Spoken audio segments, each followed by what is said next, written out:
অন্নপূর্ণা ভান্ডারে date fixed হয়ে গেল, সবাই টাকা পাবেন।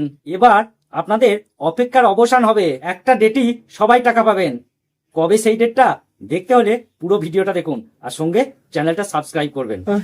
সরকার বলছে কারা অন্নপূর্ণা যোজনার টাকা পাবেন আর কারা পাবেন না, একটা স্বচ্ছ ধারণা সরকার সুস্পষ্ট করেনি। তাই সবার মনে একটাই প্রশ্ন, আদৌ পাবো তো? অবশ্যই এবার পাবেন। পুরনো সরকারের কিছু গাফিলতি, নতুন সরকারের কিছু পরিকাঠামো ত্রুটির জন্য আপনারা এখনো পর্যন্ত অন্নপূর্ণা যোজনার টাকা পাননি। যারা পাওয়ার যোগ্য তারা পায়নি, আর যারা যোগ্য নয় তারা পেয়েছে।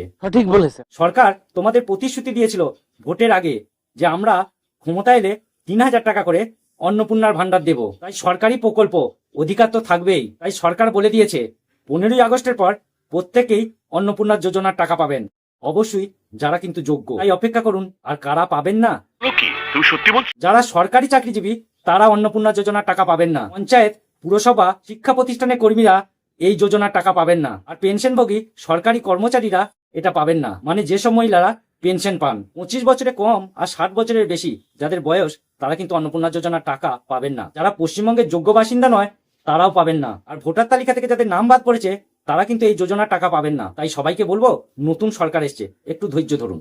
আর ভালো লাগলে চ্যানেলটাকে সাবস্ক্রাইব করবেন।